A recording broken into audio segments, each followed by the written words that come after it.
This person said, "You missed the point, my brother. At this moment, we have a critical situation at hand that requires an urgent attention, and we have not gotten any solutions from the authorities, and we need to defend ourselves, our land as quickly as possible. So Sunday Igboho should be part of our option, and other options can follow." No, Igboho should never be part of our solutions. And if he must be part of our solutions, he should go and join Amotekun. Ibi tá a ti lè monitor gbogbo àwọn activities ẹ̀. Ibi tí agbára ẹ ti lè dínkù tí ò ní dà kan tó fẹ́ dà. Ó dàbí pé ìdìbò ẹ̀ mọ̀kan tí Igboho fẹ́ dà. Warlords. Bẹ́ẹ̀ ẹni bó ṣe máa ń mú ẹnu nígbà táwọn ja ogun Mọdákẹ́kẹ́, àwọn táwọn kó lápá ọ̀tún 20,000 kó lápá òsì, kìíní kan lọ tó bá ti ń rìn báyìí iná máa ń jáde ahead of him ní ọ̀tẹ̀fẹ́ crate ni. Àánú gbogbo yín ṣe mí, gbogbo ilẹ̀ máa padà sákò ní South West, especially all you politicians then supported, probably because now ó wà ní side ọ̀dọ̀ yín tàbí ẹ má worry. And our government is, in fact, on this team, I'm ready to stand alone.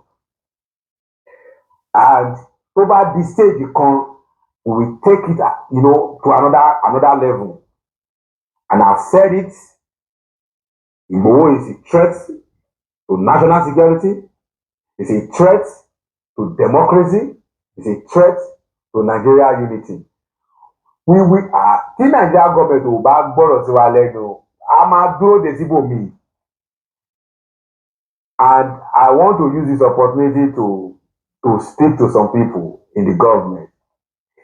Teba wa won conduct wa somehow. Ó dàbẹ̀ ni kó supporting. Ẹ má jẹ́ ká lu ọpọlọ wa síbòmí. We understand the game of politics very well. We understand how to manipulate the system and people's mind very, very well. We understand propaganda. I could decide we will not use it in a negative way. So people like us, open anyone on your side that will be somewhere else. We are not comfortable with that guy. That Igboho guy. We are not comfortable with him. We are even more comfortable with OPC. Àwọn ọlọ́dẹ, Àmọ̀tẹ́kùn, àbí ṣé àwọn tó wà ń bẹ̀ wọ́n ń ṣe Yorùbá ni àbí tápà làwọn yẹn náà tún sọ àbí Fúlàní ni wọ́n wà ní àwọn Fúlàní tó wà ní Àmọ̀tẹ́kùn. The kíní tẹ́lẹ̀ tí ta create forest guide àwọn Yorùbá kọ́ la máa recruit sí each state ni. Kó lọ jọ wá ìtẹ̀fẹ́ fi fún bọ̀bọ̀ ìlágbára kó dá dúró. Kí lẹ fẹ́ gain? Kí lẹ fẹ́ fi ṣe? Kí lẹ fẹ́ fi Igboho ṣe? Kí ni iṣẹ́ wo lẹ fẹ́ lò fún?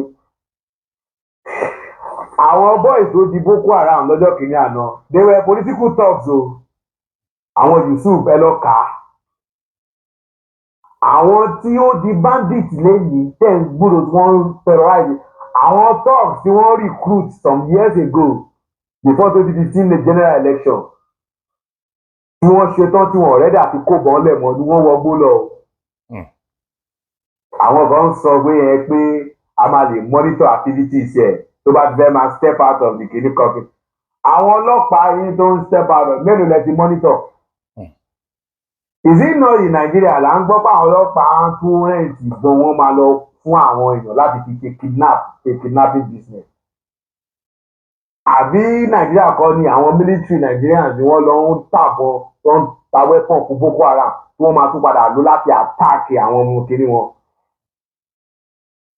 This happening in a system tó jẹ́ pé government ló monitor.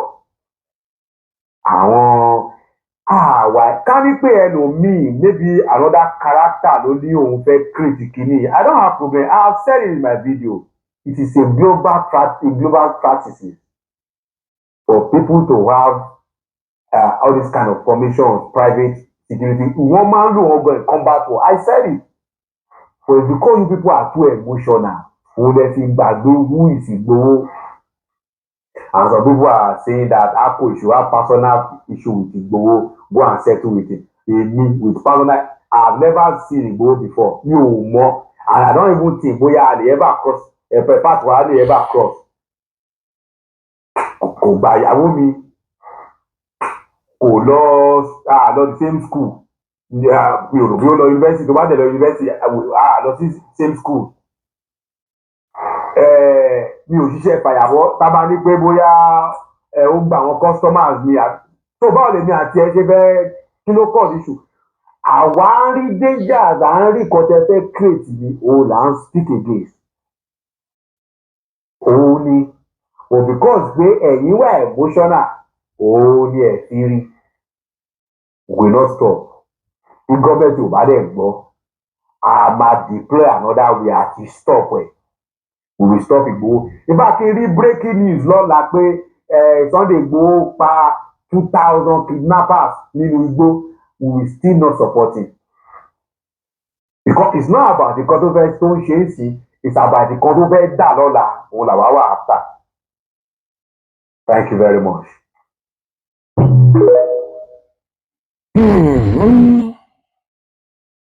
Ọ̀gbẹ̀rí kú nú gbòòrò láì máa wo. Aláwo tó lè rùkú kò gbọdọ̀ wọ gbòòrò. Oníṣègùn tó lè wọ gbòòrò kò gbọdọ̀ rùkú. Olókù ò ní gbà ká mú gọ̀gọ̀ ká fi fa òkú òun lọ́rùn wálé. Òkú sì rèé kò gbọdọ̀ gbénú gbódà kó ṣèdè. Ọ̀nà ló pín yẹlẹyẹlẹ yìí, èwo ni ká sí ọmọ Yorùbá. Èébú lókù tẹ́ máa bú ẹni yìí ṣe o. Èébú lókù tẹ́ máa bú. Tẹ́ bá dẹ̀ wo ẹni tó sọ̀rọ̀ yìí, kìí ṣe èèyàn kékeré o láwùjọ sọ̀rọ̀sọ̀rọ̀ o. Gbogbo wa náà àtòun àjọ gbé ọ̀rọ̀ Yorùbá ìdání ni o. Kò sí nǹkan kan tó fẹ́ ṣẹlẹ̀ sí ọ̀rọ̀ Yorùbá láì dáa tẹ́ni tí ìgbìde yóò dẹ̀ sọ̀rọ̀ torí àwa míì náà tá a jẹ́ sọ̀rọ̀sọ̀rọ̀ torí wa ó wù. Ó mì ń pé ẹni tó sọ̀rọ̀ yìí nínú ọ̀ràn ọmọ Yorùbá kò ṣeé tàdánù. Kò ṣeé tàdánù. Àwọn kan ń sìn lójú wọn, ó ti ń wúwo wá, ó kọ̀ndẹ́mù Ìgbòho. Ẹ̀yin ilẹ̀ ń bayé jẹ́. Ẹ̀yin yìí náà ni, ẹ̀yin yìí náà lẹ dàárín Chief Sunday Ìgbòho àti Ìbà Gani Adams rú. Àwọn méjèèjì wọn jáde kan fèsì ara wọn. Ẹ̀yin yìí lẹ lọ sọ gbá mi, ẹ̀yin lẹ lọ sọ àwo mi. Ṣé wọ́n fi ṣe yín ní ẹ̀yin èèyàn yìí? Ètè mi náà ń ṣe yìí ní ìsìn ẹ bù mí, kò dẹ̀ ní mínì sí mi mọ́. Kò ní mínì sí mi. Kí ló ń ṣẹ̀yìn èèyàn? Kí ló dé tá à lọ́pọlọ àti rorí tí èèyàn bá tiẹ̀ wá sọ nǹkan kan bóyá against olólùfẹ́ wa kan àmọ́ bá ṣe ń ka sára àwa ní wo èyí tó bá jẹ́ òtítọ́ nínú àwọn tó sọ jẹ́ àtòun àti ọ̀rọ̀ tó sọ là á condemn. Ọ̀rọ̀ tó sọ àtòun là á condemn. Tínú bá bí abiyamọ tó bá sọ ọmọ sínú èrùn, tínú abiyamọ bá wálẹ̀ tán tó bá rọ̀ tán, inú èèrà ò ní rọ̀ o. Ó kù bí ó ṣe gbà lọ́wọ́ àwọn èèrà àbí àwọn èrùn. Ó kù bí ó ṣe gbà lọ́wọ́ èrùn. Ṣé ẹ mọ̀ pé ọmọkùnrin sọ àwọn nǹkan kan tí ọmọ Yorùbá ní láti kíyèsí?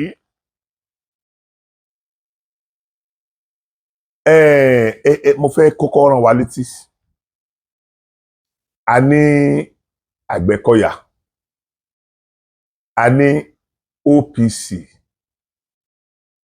a ní ẹgbẹ́ ti Chief Gani Adams, a ní ẹgbẹ́ ti Chief Sunday Igboho tán dálẹ̀ lọ́wọ́lọ́wọ́ báyìí. A ní àwọn ọdẹ Sọ̀lúdẹ̀rọ̀, a ní oríṣiríṣiríṣiríṣiríṣi. Mo sọ fún yín pé 30-something group ni bàbá mi Olúbàdàn pè papọ̀ tí wọ́n dẹ̀ employ 50-50 nínú wọn. láti máa secure ilẹ̀ Ìbàdàn kí ẹ mọ bọ́n ṣe pọ̀ tó. Now ọlọ́pàá àti sójà méjì ni wọ́n. Ẹ jẹ́ kí n pe gbogbo sójà lọ́kan àti Air Force o àti Navy o àti kíní o, ẹ jẹ́ ká pè wọ́n lọ́kan, ká pe ọlọ́pàá lọ́kan. Ẹ wo àwọn oríṣiríṣi àdánwò tó ti wáyé láàrin àwọn méjèèjì sẹ́yìn, lè tó tún jẹ́ ìjọba ló kókun ẹ̀dá nínú yẹn. Ẹ wo oríṣiríṣi tó ti wáyé láàrin wọn. So tá a bá wá ń sọ̀rọ̀ ń sìn pé a fẹ́ kó oríṣiríṣi ẹgbẹ́ alájàngbara jọ, tó dẹ̀ pé gúrùpù kọ̀ọ̀kan ẹnì kọ̀ọ̀kan ní ó hẹ́ẹ̀dì ẹ̀. Ẹnìkan ní ó hẹ́ẹ̀dì àwọn OPC, ẹnìkan ní ó hẹ́ẹ̀dì ẹgbẹ́ tí Chief Sunday Igboho dálẹ̀, ẹnìkan ní ó hẹ́ẹ̀dì Àgbẹ̀kọ̀yà OPC, àwọn ọdẹ, ẹnìkan náà ní ó hẹ́ẹ̀dì àwọn yẹn. Now a ní multiple leaders. Iṣẹ́ rí ẹ má jẹ́ kọ́rọ̀ òṣèré máa dùn wá, gbogbo àwọn tá a jẹ́ olólùfẹ́ Chief Sunday Igboho, ẹ má jẹ́ kọ́rọ̀ òṣèré máa dùn wá. Nítorí kọ́kọ́ important ni pé ẹ jẹ́ àkọ́kọ́ ṣàlàyé fúnra wa káwá jọ wo kí ló lè jẹ́ solution sí ọ̀rọ̀ yìí ló wà very very important. Torí ọmọkùnrin brother mi yìí wọ́n ti pè wá sí àwọn nǹkan tó níye lórí. Wọ́n pè wá sí àkíyèsí àwọn nǹkan tó níye lórí.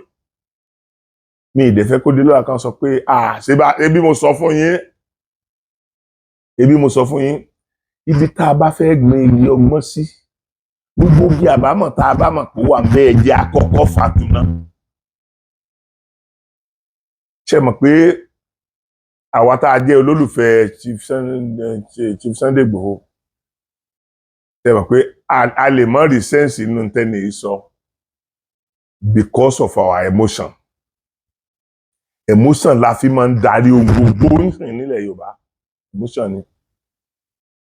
Because of our emotion, a lè má rí nǹkan kan tó dá nínú gbogbo ohun tó ní sọ́lẹ̀. Ó dẹ̀ pabì, ó yọ àbìdún obì tó pa. Ó jẹ́ kó yé wa fíà rẹ̀ lórí Chief Sunday Igboho. Gbogbo wa náà la dẹ̀ mọ̀ bẹ́ẹ̀. Tí Aṣíwájú Bọ́lá Ahmed Tinubu ọba lè jáde fúnra ẹ̀ láti wá sọ̀rọ̀, kó mọ̀ bá kọ̀míìtì ààrẹ one way or the other, tí wọ́n ní àwọn agbẹnusọ bíi 3, 4, 5.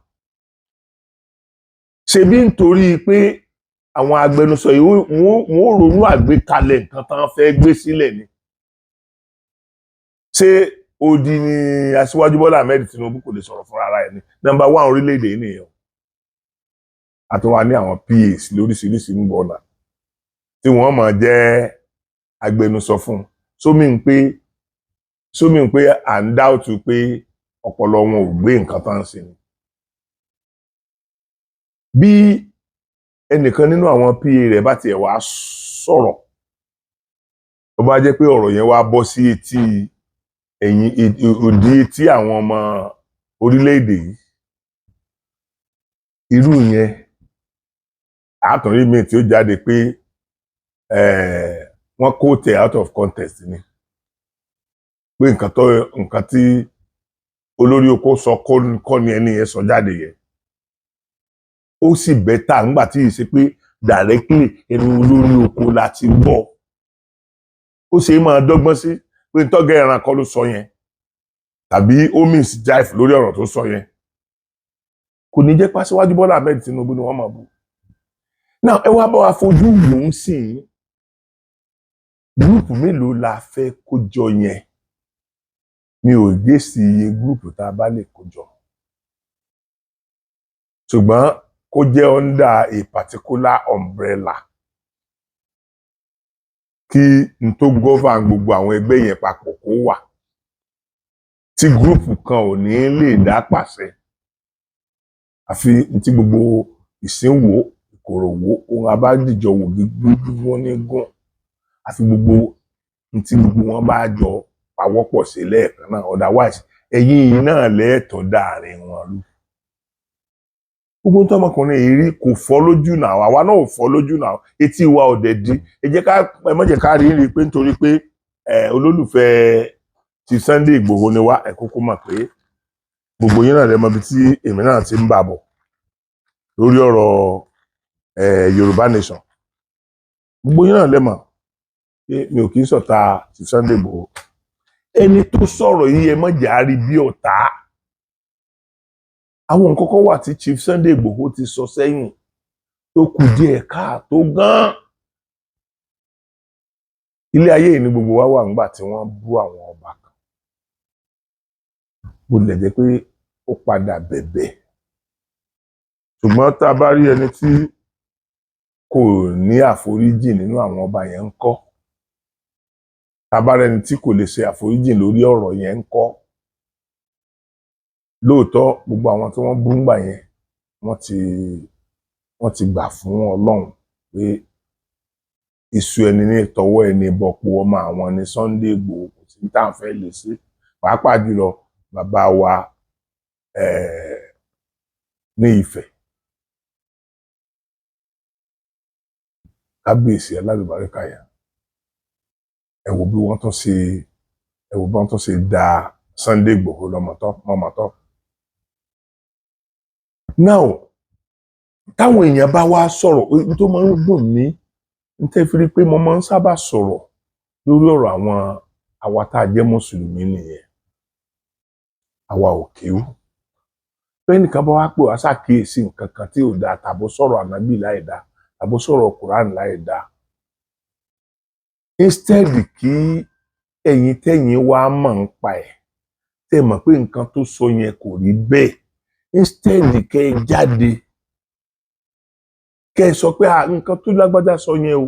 Ẹ ti lè mọ̀ dárúkọ yà gbọ́ pé àwọn kan sọ nǹkan báyìí o, nǹkan yẹn ò rí bẹ́ẹ̀ o, báyìí lórí, báyìí lórí, báyìí lórí, báyìí lórí. Kẹ́ ẹ lè sínkì sí máìdí àwọn ọmọ tiwa náà tó jẹ́ pé àìdá tí wọ́n sọ ń pa ànábì tàbí tí wọ́n sọ ń pa àlùkùránì ni wọ́n gbọ́, wọ́n dẹ̀ need láti gbọ́ the other side of it tí ó prove pé ìyẹn ò rí bẹ́ẹ̀.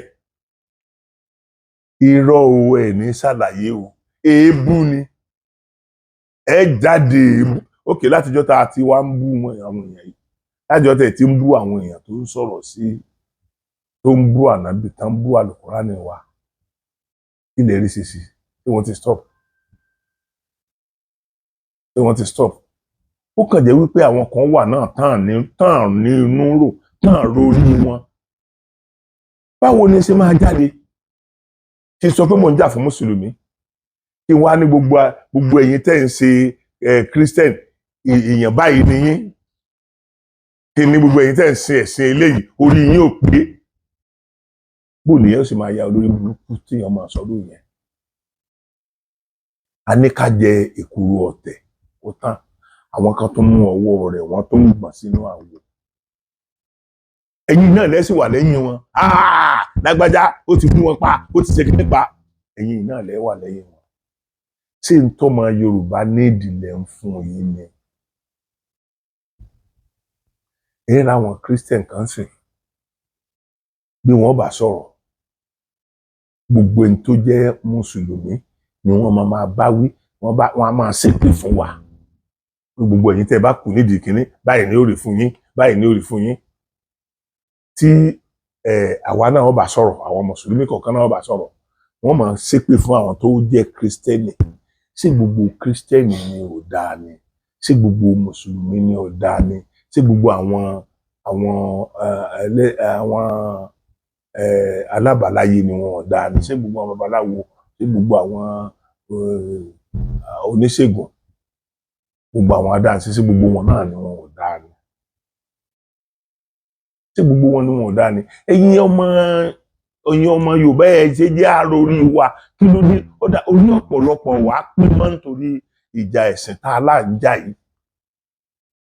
Ẹni tó bá lára àjọ ń gọ̀, ṣé kò ti mú bàbá ẹ̀ mọ òpònú láwọn èèyàn míì? Ẹ máa kọ̀ndẹ́mù, ẹ máa ṣépè fún gbogbo àwọn èèyàn tó belong sí ẹ̀sìn míì. Èmi ò ní kẹ́ ẹ mọ̀ búra yín, èmi ò ní kẹ́ ẹ mọ̀ sọ ohun tẹ́ ẹ bá rí tí ò dáa nípa ẹ̀sìn kọ̀ọ̀kan. èmi ò ní kẹ́ ẹ mọ́ sọ ṣùgbọ́n ìwò làbúrò máa ń pé olórí burúkú lẹ́yìn èyí tẹ̀ tẹ̀lé ìwé eléyìí ẹ má jẹ́ kí n dárúkọ ìwé méjìlá mọ̀ pé ó wà olórí burúkú lẹ́yìn tẹ̀ ń tẹ̀lé ìwé eléyìí olórí burúkú lẹ́yìn tẹ̀ ń tẹ̀lé ìwé eléyìí kí la bá débẹ̀. ṣé ẹ mọ̀ pé ẹ tún wá ọ̀tá kún ọ̀tá nìyẹn kí ló dé tẹ̀ lè dánú rò ṣé nítorí pé wọ́n dẹ̀ ti ń pèsè yín lórí Facebook tàbórí wèrè application tẹ́ ẹ wà tẹ́ ti ń ṣe yẹn so ẹ̀yin náà ti wá sọra yín di bàbàrà ẹ ti sọra yín di nǹkan tẹ́nìkan ò tó mọ̀. tó o bá ní àléébù èmi ò ní kẹ́ ẹ má bú anybody mi dẹ̀ ní kẹ́ ẹ má sọ àléébù tó wà ní ẹ̀sìn kankan mi ò ní kẹ́ ẹ má sọ wàláì bóyá yẹn ó tiẹ̀ jẹ́ ká ara ọ̀rọ̀ wá torí gbogbo ohun tó ń ṣẹlẹ̀ lórílẹ̀-èdè ẹni tó kó ìbàjẹ́ àkọ́kọ́ mo sọ fún yín 60% lọ̀rọ̀ ẹ̀sìn kó lórí aburú tó ń ṣẹlẹ̀ lórílẹ̀-èdè 60% lọ̀rọ̀ ẹ̀sìn kó ìyókù á sì máa pín fún àwọn politician á pín fún àwa alátẹnujẹ àwa agbóyìísọ yìí á sì pín 40% ìyókù fún gbogbo wọn yẹn. Ibi tá a bá ọ̀rọ̀ ọmọ Yorùbá délé ni ẹ jẹ́ ká túwọ́ lọ́rùn àwọn ọmọ Yorùbá. tó bá jẹ́ oníṣẹ̀ṣe èmi ò ní ẹ má sọ̀rọ̀ sí mùsùlùmí ní ẹ má sọ̀rọ̀ sí kírísítẹ́nì èmi kọ́ ni ẹ sọ fún mi pé ẹ fúnra ara yín lẹ́ mọ̀ pé yes àìnídìí àti sọ nítorí pé gbogbo yín àní dá ẹnì kankan sí gbogbo yín lẹ́jọ́ ń sọ síra yín ó lè jẹ́ pé àwọn kan ló bẹ̀rẹ̀ àwọn tán bẹ̀rẹ̀ náà wọ́n dẹ̀ mọ́ra wọn torí bá wí sí ìbú wọn ó tó máa bú àwọn tán bẹ̀rẹ̀ mọ́ra wọn tán bẹ̀rẹ̀ àti máa kọ̀ndẹ́mọ̀ àwọn ẹ̀sìn méjì yòókù àwọn kìnní méjì yòókù wọ́n mọ́ra wọn náà so gbà tí gbogbo àwọn yòókù náà wá yarí tán sìn gbogbo ẹ ti wá fọ́jú pọ̀ àwọn onímọ̀ nínú àlùkùránì lè sọ pé Ọlọ́run sọ pé ẹ má bú Ọlọ́run tiwọn kí wọ́n má bàa bú Ọlọ́run tiyín gbogbo ẹ̀yin tẹ́ ti jẹ́ wọ́n sọ sí ọ̀rọ̀ sọ sí Ọlọ́run ẹ jẹ́ kí wọ́n sí ọ̀rọ̀ sọ sí Jésù ẹ jẹ́ kí wọ́n sọ sí ọ̀rọ̀ sọ sí ànábì ẹ jẹ́ kí wọ́n sí ọ̀rọ̀ sọ fún Ifá Àgbọ̀nmìrègún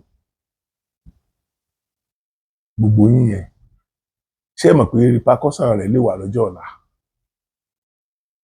ó lè ní repercussion lọ́jọ́ ọ̀la so ẹ jẹ́ kí n padà sórí ọ̀rọ̀ tí brọ́dà mi alálùbáríkà yẹn sọ brọ́dà mi ojú òní tì yín o ẹni bá aláyé fọwọ́ tì pẹ̀lú ògo Ọlọ́run inú mi máa ń dùn tí n bá rí àwọn èèyàn tí ò bẹ̀rù àti sọ ojú abẹ ní kó èmi náà máa ń fẹ́ ṣe bẹ́ẹ̀ lẹ́kọ̀ọ̀kan brọ́dà mi ọ̀rọ̀ lẹ́sọ̀ o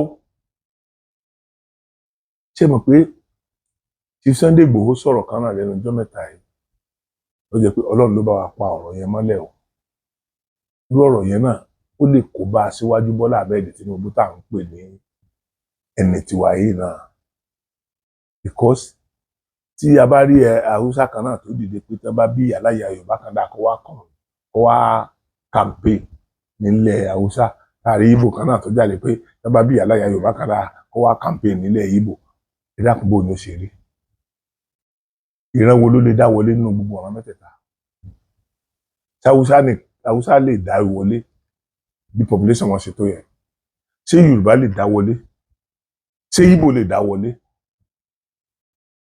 àbí kan dá election win ni mo mí ní wọlé yẹ o Ìgbò contest election wọ́n ti jẹ́ pé àwọn Ìgbò nìkan ni ó dìbò fún ṣó gbé wọlé tó bá tiẹ̀ gbé yín wọlé ní state yín kò lè gbé yín wọlé federal ẹ lè lọ sí House of Rep ẹ lè lọ sí House of Senate ẹ lè ṣe president ẹ lè ṣe vice president gbogbo àwọn federal political kìnìyàn ẹ lè ṣe nítorí pé kì í ṣe mọ̀lẹ́bí tiyín nìkan ni ó constitute yẹn so tá a bá wá wo ọ̀rọ̀ tí brọ́dà mi sọ dáadáa a rí wípé kékeré láti pé tàn àrókò tó bá dàgbà tán ẹbọ ní máa gbà lọ́wọ́ ẹni ṣùgbọ́n ó ṣeé ṣe kẹ́ ẹ ti gé láti kékeré kò sí ní tí ó gbẹ̀bọ lọ́wọ́ yín mọ́ lọ́la torí ìgbà tẹ́ ẹ̀ kúkú jẹ́ ó dàgbà débi pé ó sàní èjì tí ó dé kó tó ló máa gbẹ̀bọ sàní kò ní wà bí ọ̀rẹ́ kẹ́ ẹ lọ máa gbẹ̀bọ sídìí ẹ̀ yóò dàgbà yóò tóbi ṣùgbọ́n ẹ bá ti wá tú láti kékeré ṣebí ẹ ti tú ọjọ́ iwájú ẹbọ tẹ́ máa gbé fún ẹ ti tú dànù nìyẹn. Chief Sunday Igboho ní láti ṣọ́ra gan. Chief Sunday Igboho ní láti máa dá ọ̀rọ̀ sọ fúnra ara rẹ̀. Ẹ mọ̀ pé èmi máa ń bínú sí Koiki ńgbà kan gan. Máa ń bínú sí because ó wà aggressive lórí àwọn tí sọ̀rọ̀ sáwọn bàbá wa sáwọn òbí wa sáwọn nǹkan kan. Òun ò dẹ̀ tí apologize títí dé ni ó lè jẹ́ pé kò ṣe mọ́ ṣùgbọ́n kò tí apologize fún àwọn tó ṣe sẹ́yìn lórí nǹkan tó náà sọ sí àwọn ọba àwọn bàbá wa ńláńlá pàápàá jùlọ irú àwọn bàbá wa Aláké àsọmọdá ọba gbogbo náà wà níbẹ̀. Ṣé rí a nídìí láti ṣọ́ra wa báyìí ẹ jẹ́ àkọ́kọ́ gé igi àbámọ̀ tó bá wà ń bẹ ńlẹ̀ ẹ jẹ́ kákọ́ gé. Brọ́dà mi ọ̀rọ̀ mi wá rí advice mi rí lórí àkíyèsí tẹ́ ẹ pè wá sí. Èmi dúpẹ́ lọ́wọ́ yín gan àwọn tó wà reasonable ó dúpẹ́ lọ́wọ́ yín èyàn má mind àwọn ilé ìbú yẹn torí mọ̀ pé wọ́n ó bú yín. Let us not place Igboho as our obstacle. Brother mi.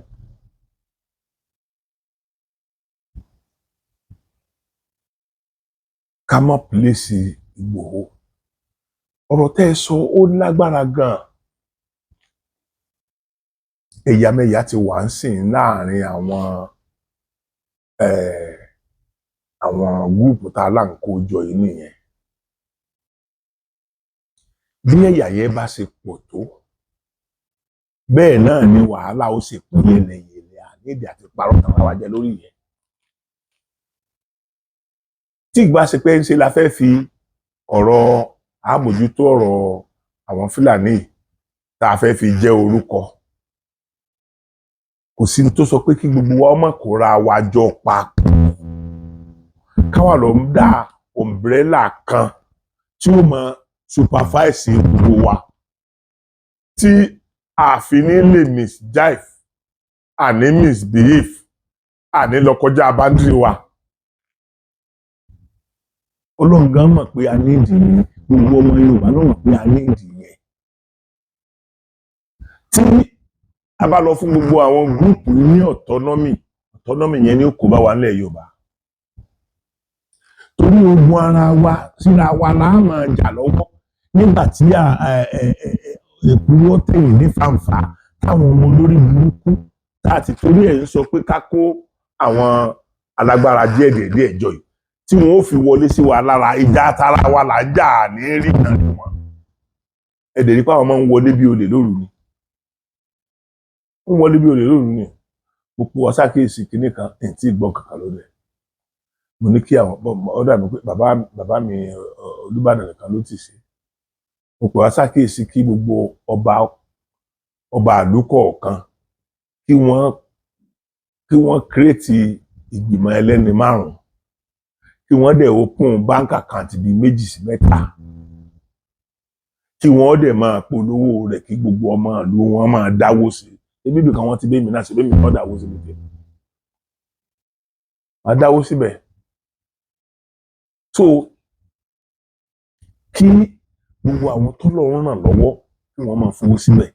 Àwa tí ó jẹ́ pé àtijẹ àti mu wa náà oúnjẹ àárọ̀ máa ń bọ́ sọ̀sán gbà mí táwa náà bá ní káfí ká máa dá owó yìí síbẹ̀ kó jẹ́ pé àwọn kọmitì 5 yẹn ni ó máa mọ́nítọ̀ rẹ̀. Kí kábíyèsí ó jẹ́ signatory to that account. Kí signature kábíyèsí kó wà important jù. So pé kábíyèsí àti any one of the two others, my secretary, treasurer, pẹ̀lú kábíyèsí ní ìjà alákòóso wọn. But treasurer ò lè dá owó gbà pẹ̀lú secretary, méjèèjì yẹn ò lè sign owó jáde. So kábíyèsí ló ní di signature ẹnìkan nínú àwọn méjèèjì láti kúnta rẹ̀ láti lè gbowó jáde. Ẹ rí i pé kò ní ní wá lára láti máa sanwó oṣù fún àwọn ọdẹ tá a bá kójọ yìí, àwọn ajìjàgbara tá a bá kójọ yìí láti máa protect life tiwa, because àwọn náà ò ní lọ rí jókòó sínú igbó kí ni wọ́n máa pàyàwó àtọmọ wọn nílé. Kò possible. Àìlọ́kọ nílẹ̀ ká fọwọ́ kó mí. Ìyẹn ò possible rárá. Àwọn náà láti gbọ́kànlé nǹkan kan. Àwọn èèyàn máa sọ̀rọ̀. Ọ̀pọ̀lọpọ̀ àwọn èèyàn tiẹ̀ máa pè mí, Bàbá Sokoti, ṣé wọn ò lè rán oyin ni? Ṣé wọn ò lè fi Ṣàngó pa gbogbo wọn ni? Wọn ò lè yànnà fún wọn ni? Ọ̀rọ̀ tẹ́ ẹ̀ ń sọ yẹn, èmi máa ń fi yín ṣe èyí nínú ara mi ni. Because àwọn agbára ńlá tẹ́ ẹ̀ ń sọ yìí kò pọ̀ mọ́ rárá. Àwọn tó ní lọ́wọ́ gan ò fẹ́ jáde. Tó rọ́dàlẹ̀ ti pọ̀ jù nínú àwọn tí wọ́n máa wà káàkiri. Ọ̀dàlẹ̀ pọ̀. Agbára ńlá yẹn máa bá fẹ́ lò mí olè ní ìjà. Olè ní ìfìjà. Tí wọ́n bá fẹ́ prepare nǹkan mi nínú àwọn oògùn tó jẹ́ yìí. Ní tí wọ́n fi wá àwọn nǹkan èlò rẹ̀ kó jọ pé ẹ̀rù Ọlọ́run ó bà yín. Ẹnìkan ló ń fẹ́ bá mi ṣe kìíní kan lọ́dọ̀ kan àti ìrìṣẹ́ lè ní. Kí la nídìí? A nídìí ní sọ́ńtà oògùn tó jẹ́ fún yín, ṣùgbọ́n a nídìí ajá tó gùn pa, ajá tí mọ́tò pa. A nídìí ẹran rẹ̀ kéńké báyìí. Tá a bá ti wá mú ẹran yẹn, a lọ sọ sínú agìyàn ìrùn. Tá a bá ti sọ sínú agìyàn ìrùn gángan, a máa jù sí. Ṣe pé àwọn èèyàn pé bó gán sí gbogbo ẹ̀. A wà mú ọṣẹ dúdú. A wá bá ṣe máa mú kinní yẹn, a kó pẹ̀lú àwọn ìrùn tó wà lára ẹ̀. A kó sínú ọṣẹ yẹn, a di ọṣẹ yẹn, a fi ọṣẹ yẹn mú tí ò ní lè, tí gbogbo ẹ̀ ó kù sínú ẹ̀bẹ̀ yẹn. Àwọn àgbà máa ń tán fi ṣe. Ṣùgbọ́n ọ̀kan nínú àwọn oògùn tó lápẹẹrẹ ni. Tó ní àpẹẹrẹ gan-an. Tó lápẹẹrẹ gan-an. So bẹ́ẹ̀ ṣe máa ń sọ̀rọ̀ oògùn yẹn bẹ́ẹ̀ kọ́ lóògùn rí. Bẹ́ẹ̀ kọ́ ló ṣe simple. Ẹ máa bú àwọn olóògùn. Kí ni à ń wò? Ṣé ìwọ ló fún wọn lówó tí wọ́n fi kó oògùn yẹn jọ ni? Ṣé máa ní kí ni à ń wò? Béèyàn bá gba búrẹ́dì lọ́wọ́ ọmọ kékeré, èèyàn fàkàrà àtànjẹ ni nà. Ẹ wo ọdún tí mo ti ń pariwo fáwọn gọ́fúnọ̀ pé kí wọ́n set up kọ́mítì àwọn oríṣiríṣi gúrùpù yìí tí wọ́n jẹ́ oníjàgbara, tí wọ́n dẹ̀ bẹ̀rẹ̀ sí ní fún wọn ní sálárì. Owó oṣù owó security tí gómìnà ń gbà ó tó sanwó àwọn tá a sọ yìí. Ó tó sanwó wọn. Ó kì í ká tẹ̀ wá ní stéètì kọ̀ọ̀kan o. Ká ní wọ́n ní bíi 10,000. Wọ́n ní 10,000 ní stéètì kọ̀ọ̀kan. Tí wọ́n ó pín sí àwọn ìlú. Pàápàá jùlọ àwọn ìlú tó wà nínú igbó yẹn. Tí igbó yí wọn ká yẹn. Tó yẹ pé wọ́n tó ní communicate ara wọn. Tí kankan bá ṣẹlẹ̀ bí kan kó tó 10-15 minutes. Àwọn yòókù ó ti dé láti wá join wọn láti assist. Ìwúlò pé tó yẹ ká máa ṣe nìyẹn. so brother mi tí wọ́n sọ̀rọ̀ nípa torí kìnìún ti ń gòjò, brother mi tí wọ́n sọ̀rọ̀ nípa Sunday Igboho, ẹ ṣé o, ẹ là wá lójú ni o, bọ̀ mo bẹ̀ yín ní orúkọ Ọlọ́run, mo fi orúkọ bàbá àti àwọn ìyá wa, mo fi orúkọ àwọn alálẹ̀, mo fi bẹ̀ yín, ẹ má rò tó bẹ́yẹn ẹ̀. Ó wù mí ká rántí pé náà Sunday Igboho tá à ń sọ yìí náà, ìgbà tí ojú ń pọ́n igún, àwòdì náà bára. Ẹ má jẹ́ ká ti torí pé ọmọ tọ̀ sásọ ká dẹ̀ ju ọmọ nù pẹ̀lú aṣọ tó tọ̀ sí. Sunday náà ó ti gba àwọn ọmọ Yorùbá yìí sílẹ̀ rèé. Ọlọ́run ló mọ iye àwọn èèyàn tí wọn ò bá tún pa ní gbogbo ọ̀nà Òkè Ògùn yẹn. Sunday ló lé wọn lọ. Sunday nìkan kọ́ ni ọmọ Yorùbá tá a ní lágbára. Àwọn tó lágbára, mo sọ fún yín pé ẹlòmíín wà tó lágbára ju Sunday lọ́nà àwọn tó ń tẹ̀lé Sunday. Bẹ́ẹ̀ ni gbogbo ẹnu mo fi sọ. Sunday gan ti repeat ẹ̀ láì mọye ìgbà rí. Ṣùgbọ́n ẹnìkan láàfin ṣaṣíwájú, Sunday fi já síwájú. Brother mi, wọ́n fẹ́ kẹ́ ẹ rántí pé ẹ ti rán wa létí sìn pé bò làwọn aṣíwájú ikọ̀ kọ̀ọ̀kan yẹn ò sí ní misbehave. Ẹ ti fún ìjọba náà láǹfààní àti ronú wípé ókè o, ẹ jẹ́ àpèrà wa sí àkíyèsí tí brother yìí sọ yìí o. Yóò padà dá wàhálà alẹ̀ lọ́jọ́ ọ̀la ni o, kó má bàa wà á dá wàhálà alẹ̀ kí la fẹ́ ṣe. Ní suggestion tèmi sọ wípé gbogbo àwọn groups yẹn ẹ jẹ́ ká kó wọn sí under umbrella kan, kí gọ́fìmẹ̀ntì ó create umbrella kan, bóyá nù ìtàn umbrella tó ti wà nílẹ̀ náà la máa lò ní o, bóyá kan tí ó jẹ́ pé ó máa jẹ́ supervisor fún gbogbo wọn. Gbogbo yín lẹ mọ̀ tí ojú wa rí o lọ́wọ́ àwọn alágbára kọ̀ọ̀kan lẹ Yorùbá tá a ní o. Bẹ́ẹ̀ kò lè pín sọ́dọ̀ wọn nìkan. Kì í ṣe gbogbo Àgbẹ̀kọ̀yà ló mọ́, kì í ṣe gbogbo Àgbẹ̀kọ̀yà ní ìdálẹ̀, kì í ṣe gbogbo OPC ní ìdálẹ̀, kì í ṣe gbogbo ọdẹ ní ìdálẹ̀, kì í ṣe gbogbo àwọn babaláwo ní kì í dalẹ̀, gbogbo wọn kọ́. A rí ipò láàrin àlìkámà nígbà tó jẹ́ pé àwọn tí ìjọba ń ṣàkóso wọn gan, tí wọ́n jẹ́ sójà, tán jẹ́ ọlọ́pàá, tán jẹ́ air force, tán jẹ́ navy, táwọn gan ń dalẹ̀. Kò sí bẹ́ẹ̀ ṣe ní rí ọ̀dàlẹ̀ láàrin tiwa náà. Gbogbo èèyàn tó bá ti pé 5-6 ẹ máa ní ẹ̀mí pé àárọ̀ dalẹ̀ láàrin wọn. Ẹ máa lẹ́mìí pa àárọ̀ dalẹ̀ láàrin ara wọn. So búrà mi, ẹ jọ̀ọ́ torí tọlọ́run, mi ì fẹ́ kẹ́ ẹ bínú tó bẹ́ẹ̀ ṣe sọ yẹn. Ẹ ti pè wá sí àkíyèsí. Àkíyèsí yẹn ni ẹ jẹ́ kí gbogbo wa jọ work towards. Tá a bá wá rẹ́ni tó sọ pé òun ò lè wà láàrin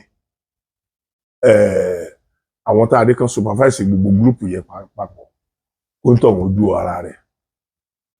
It is not about praise. We can lè praise mi tàbí kan lè praise wọn. It is about ká yọ àwọn ọmọ ìyá wa nínú ìparun ayérayé. Ká yọ wọ́n kúrò nínú kí wọ́n bá ti olódì wa jẹ́ láìsáwà.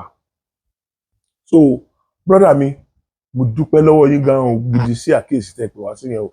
Ṣùgbọ́n whatever you have in mind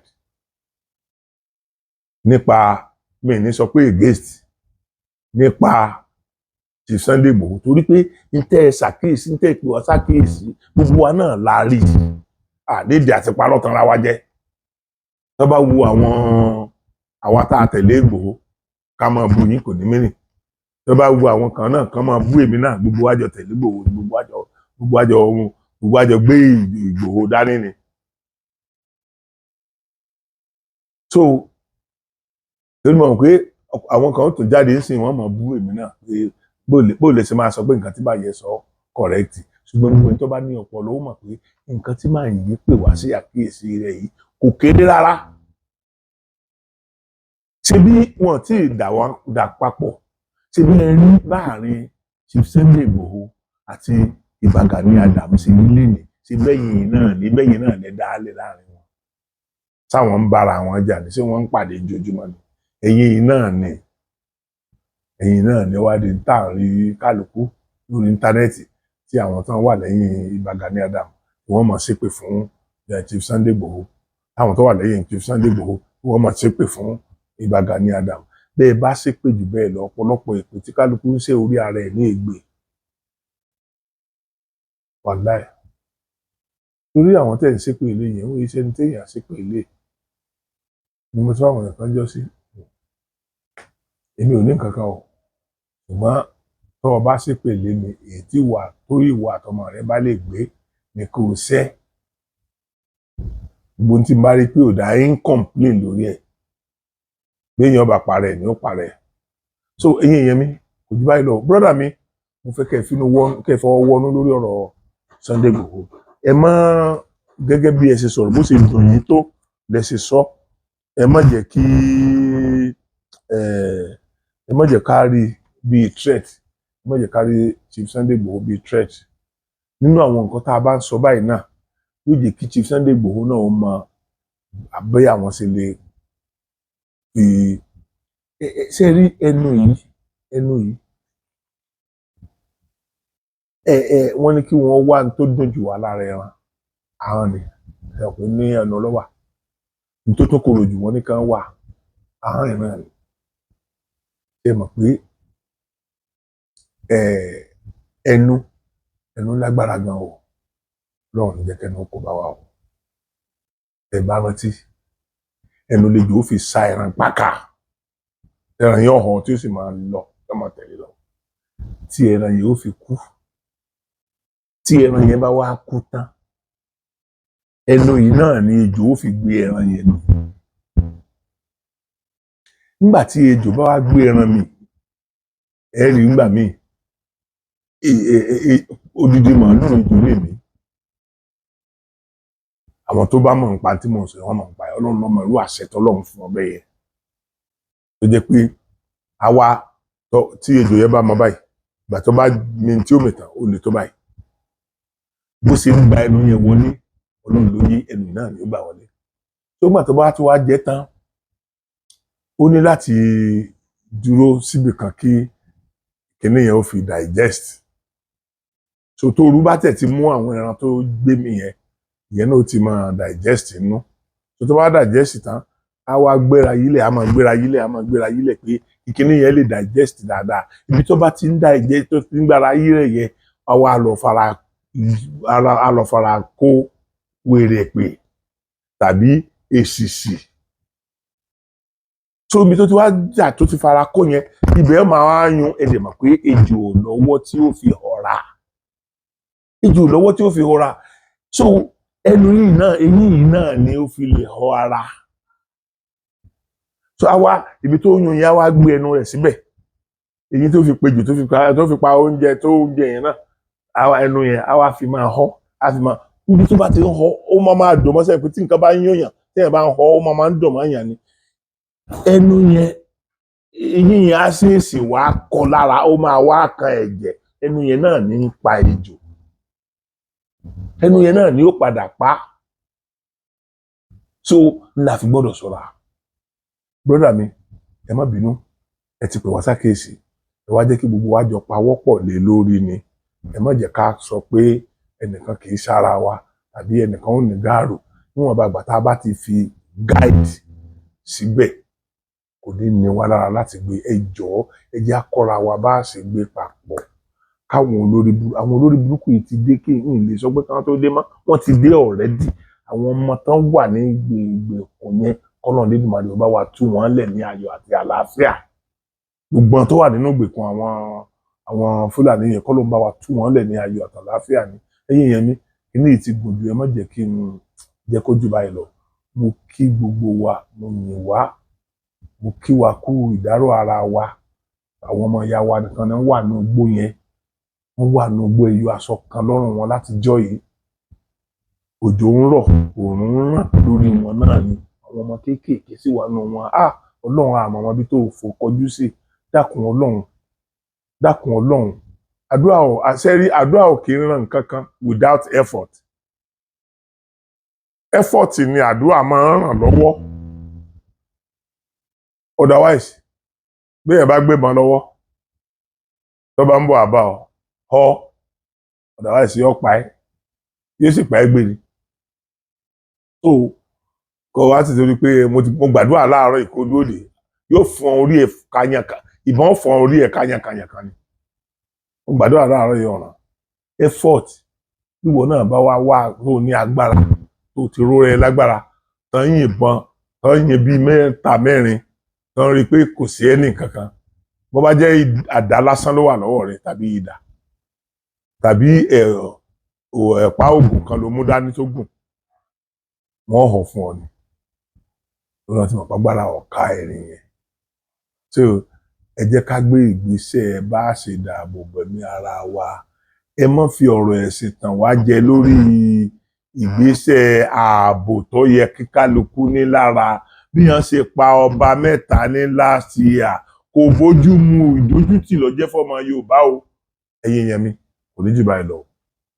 Mo kí wíwá wípé ojú ọ̀fẹ́ ra.